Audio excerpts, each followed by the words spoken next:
Hello and welcome to Saturday Night Crafty. My name is Sasha Reade and tonight we've got a fun tutorial making some muted shaker cards, and you'll see what I mean in a minute.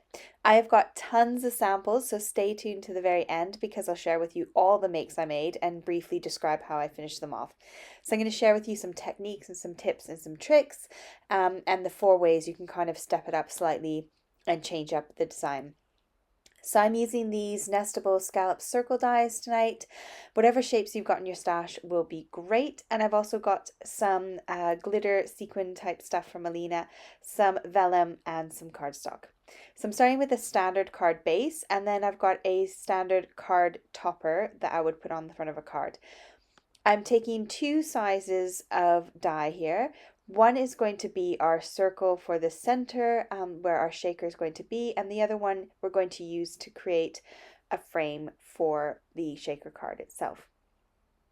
So I start by cutting my top layer down, so I've got 1 centimeter shorter on each side, so I get a nice little border. Now what I like to do is measure the width of my die to work out how big to cut my vellum. So my die is about 3 inches, so I'm cutting my vellum to 3.5 inches by 7 inches and then folding it in half to create a pocket. This is what's making our muted shaker. It's a piece of vellum rather than a clear piece of acetate. So we're going to kind of have a more softer shaker card look just by using vellum rather than acetate. I'll link this vellum down below. I found a seller on eBay that sells in bulk, and it's been really great quality acetate vellum. So I've got my Alina little sprinkle shaker bit thingies, and I'm just going to pour them inside my little pocket. And all I did was, again, cut it down and fold it in half. I leave my little sticky tape on until the very end because this is a bit staticky and sometimes it clings to those side bits. So we're trying to make a very flat shaker card. So it still shakes around, but it's not overly in your face shakerness, if that makes sense. So again, there you can see the die will fit that little pocket nicely, and the adhesive is nice and hidden because we've cut it just to be the right size. Now I can go ahead and cut my circle out of my cardstock. So this is that panel we trimmed down. I'm going to go ahead and cut that out so I can place my shaker element behind it. While I was at it, I cut a larger frame out of a scrap bit of card, just so I've got that ready to go over the top of the other one, and we can make our little kind of mini frame with it. So of course you could go ahead and die cut those 2 dies out together and create a frame that you could then glue onto the top, but I thought it'd be nice to try and keep these cards as flat as possible to allow for cheaper postage, easier postage, especially if it's going overseas. So to add a little bit more character around that edge of the circle element in the middle, I'm just taking a decorative stamp and I'm stamping around the edges with the top layer over top so that we get this kind of little bit of a frame going on, not too over the top, just nice and simple. I'm going to take my score tape and just run it around that circle. It does feel like it's not going to bend and not going to work very well, but it's just the release sheet on the top, so you can kind of force that stuff to go around your circle and make it work for you. I'm then going to place my topper over top of my vellum little pack so that I can then seal it onto the back. And then that is my card front ready to go on. Now if you want to do some stamping, you'll kind of want to do it before you stick the little shaker pouch on the back and before you go and stick it to the card. It'll make your life a little bit easier, but you know, I like to live on the edge and do it the wrong way around. So I've got my little panel stuck down to the front of my card, and now I'm going to go ahead and stamp my sentiment on. Now you can go ahead and do whatever you like. You could use a little sentiment strip, you could use some die cuts, you could stamp directly onto the panel. There's just so many different options. You know, you can just absolutely do whatever you feel like rocks your boat. So in this case, I was just having to play. This was my first card. You'll see the cards towards the end. I went for some die cuts, I went for some sentiment strips.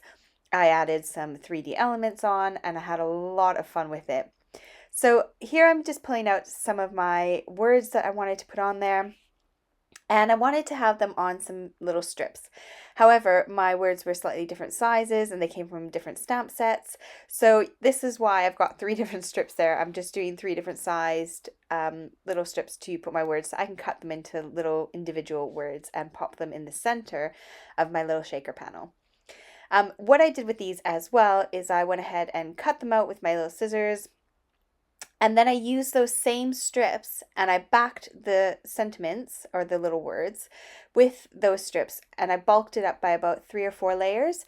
So instead of using foam tape, because if you look at that little birthday, it's quite skinny and I don't have any foam tape that skinny and I didn't feel like cutting up the foam tape.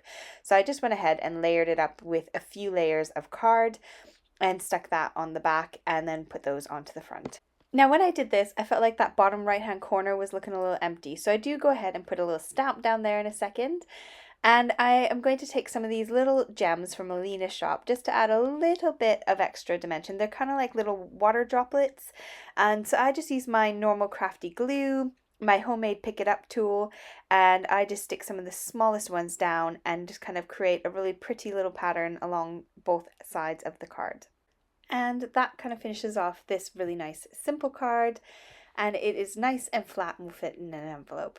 So we can step it up now and we can go ahead and add some embossing powder to our little vellum pouch. So I suggest doing this obviously before you put anything in the pouch because you may have a little bit of an issue stamping nice and flat if you've got your stuff in there. So obviously you can use any stamp you have in your stash to do this kind of effect.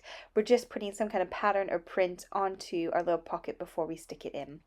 So here I've got just a general background stamp and then I've got a rose on the other one. And then we can go ahead and fill them. So you can either fill them with coordinating color. So these are kind of a coppery gold sequin from Nuvo. Or you can go ahead and fill them with a colored sequin, which kind of semi-shows through that transparent, not transparent, the kind of foggy vellum. So for the rose one, I decided to go with some pinks and purples and just kind of give a little bit of color behind this one. Our next step up is very similar to the first little portion that we did, and we're going to go ahead and create what looks like a frame without having to die cut the frame. Sometimes it can be really fiddly to go and cut yourself a little frame to go on your front of your card. So what we're going to do is create one, but I'm going to create a little ombre one.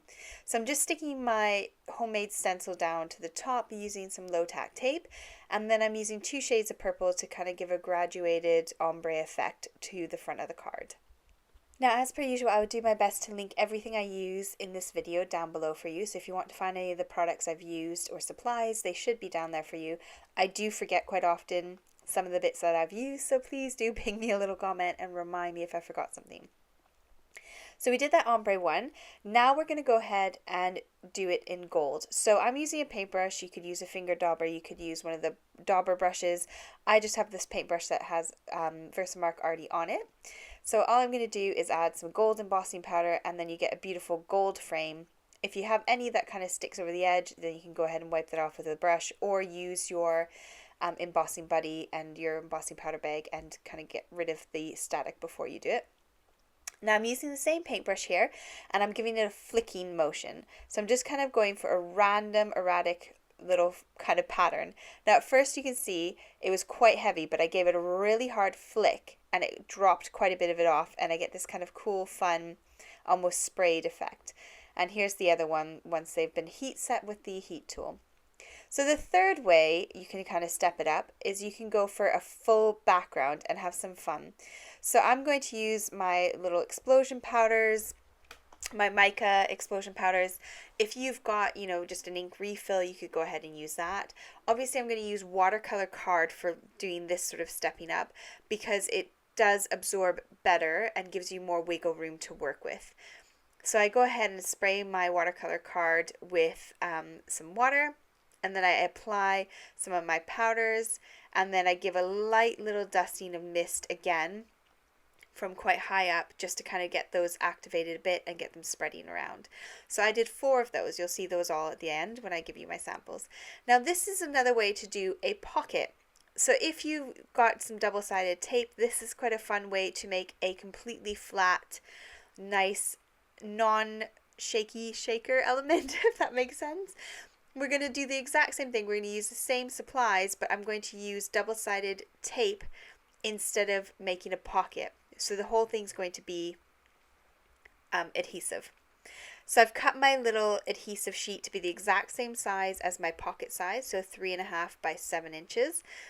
And I'm just going to line it up and pull out that release sheet, and then it'll be perfectly lined up over top of my little pocket panel thing, and give that little fold a bit of a crease just to kind of make sure that it can bend again once you take off the release sheet. So I'm going to use this cool sprinkly glittery stuff from Alina's shop again, and you're just going to gently sprinkle it around because you don't actually need that much when you're not making a pocket. And you can give it a little rub with your finger and get it all stuck down nicely, and then just fold the top over. And then if you have a bone folder, you can give that a little rub over the top just to kind of make that glitter stick a bit more and kind of show through. And I did do it with sequins as well as glitter. So here's yellow glitter behind another background I did, where I did an ombre background using 3 colors, and then I decided to stamp the background with my stamp that I used on that gold embossing pocket, if you remember. So here are my finished cards. So this is one where I took some die cuts. I've got some of my holographic card from Rainbow Card in the UK, some new dies from Alina's shop, the butterflies, and this Happy Birthday to You set. And I used the same ink colors to color my letters and build it up on the top of my card. I also have this one here, which I just described to you. I popped a little sentiment strip across the top and found a little sticker in my stash that was flowers. Now these felt butterflies I've had in my stash for ages. They're from AliExpress. If I can find the link, I'll link them down below. But I have them in all kinds of colors. So I found the butterflies that kind of matched the backgrounds I did. These are the explosion powder backgrounds I did.